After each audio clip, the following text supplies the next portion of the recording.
नमो नमः। संस्कृत बोध चैनल में आपका बहुत बहुत स्वागत है। चलिए आज पढ़ते हैं वृद्धि संधि। वृद्धि संधि के बारे में आपको डिटेल में बताएंगे। इसका सूत्र क्या होता है, इसका कैसे प्रयोग होता है, क्या क्या नियम है और इनके उदाहरण क्या क्या हैं। अभी तक हम लोगों ने दीर्घ संधि पढ़ी, गुण संधि पढ़ी।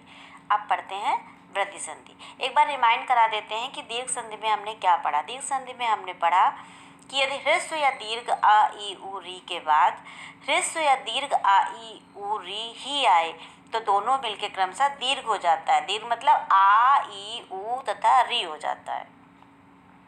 और गुण संधि में हमने क्या पढ़ा? गुण संधि में हमने पढ़ा कि यदि आ के बाद एक अर्थात आ के बाद ई आने पर ए हो जाता है और आ के बाद उ आने पर आई हो जाता है और आ के बाद री आने पर अर हो जाता है और आ के बाद र आने पर अल हो जाता है। ये हमने पढ़ा। यदि आपने नहीं देखा हो तो आई बटन में क्लिक करके मेरी पिछली वीडियो में देख सकते हैं। चलिए अब पढ़ते हैं वृद्धि संधि। वृद्धि संधि का सूत्र क्या है? वृद्धि संधि का सूत्र है वृद्धि रेची। जैसा कि आपको इसके नाम से पता चल रहा है, वृद्धि हो जाती है एच ई। एच मतलब एच वाले जितने भी वर्ण हैं, जितने एच के अंदर आते हैं उनकी वृद्धि हो जाती है। अब एच में कौन कौन से वर्ण आते हैं? ए आई ओ औ, ये 4 वर्ण आते हैं।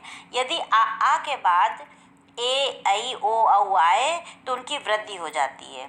कैसे हो जाती है आपको और डिटेल में बताते हैं कि संधि करते समय यदि आ के साथ ए आई हो तो आई बन जाता है, ए हो या आई हो तो उसका ए बन जाता है। और जब आ के साथ या ओ और औ हो तो भी क्या बनता है? औ बन जाता है। उसकी मतलब वृद्धि हो जाती है। इसकी मेन पहचान ये है कि जो शब्द बनते हैं वो आई और औ में बनते हैं।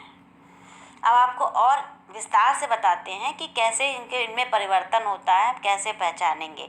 जैसे आ के बाद ए आए तो आई बनेगा, या आ के बाद दीर्घ आ के बाद ए आए तो तब भी आई बनेगा।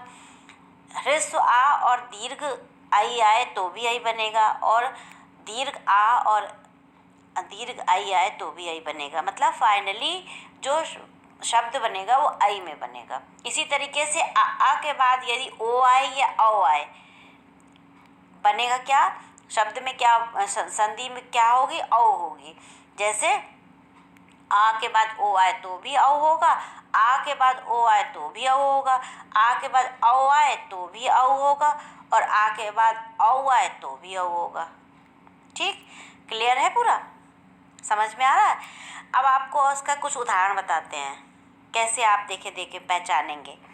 जैसे ममैव। ममैव में कैसे है? मम प्लस एव।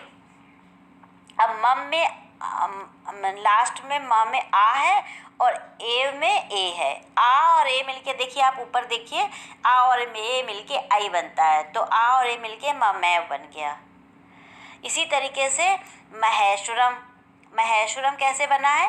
महा प्लस ऐश्वरम। ठीक है, महा में दीर्घ आ है और ऐश्वरम में ए है। अब दीर्घ आ और ए मिलके भी आई बनता है, तो माहेश्वरम का माहेश्वरम हो गया, माहेश्वरम हो गया। ठीक है, इसी तरीके से फिर अब आगे आता है, इसकी आप पूरी पहचान, इसको आप नोट भी कर सकते हैं, चाहें तो आप इसका विस्तार से पूरा नोट कर सकते हैं। आगे एक उदाहरण आता है जलौघ। जलौघा, तो इसकी विच्छेद की संधि विच्छेद कैसे होगी? जल प्लस ओघा। जल में आ है और ओ है, ओघा में ओ है, दोनों मिला के क्या बनेगा? औ बन जाएगा। तो क्या हो गया? जलौघा। ठीक है, इसी तरीके से आपको कुछ उदाहरण और बताते हैं। जैसे तथैव। अब ए की मात्रा लगी इसमें, तो तथा प्लस एव, तो तथा प्लस एव मिलके क्या हुआ? आ, दीर्घ आ और ए मिलके तथैव हो गया।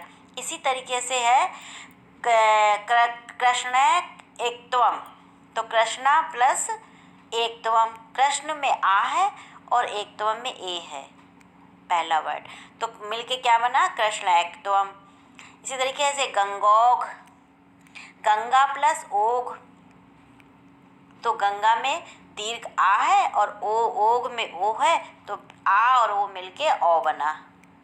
महोषधि, महा प्लस औषधि, तो महा में दीर्घ आ है और औ है, तो मिल करके क्या बना, दोनों मिलके दीर्घ वो हो गया, औषधि बन गया, वृद्धि हो गई दोनों की, औषधि बन गया। आगे की व्याकरण हम अगली कक्षा में चर्चा करेंगे। अगर आपको हमारी वीडियो अच्छी लगी हो तो लाइक करें, शेयर करें और आगे के नोटिफिकेशन के लिए हमारे चैनल को सब्सक्राइब करें।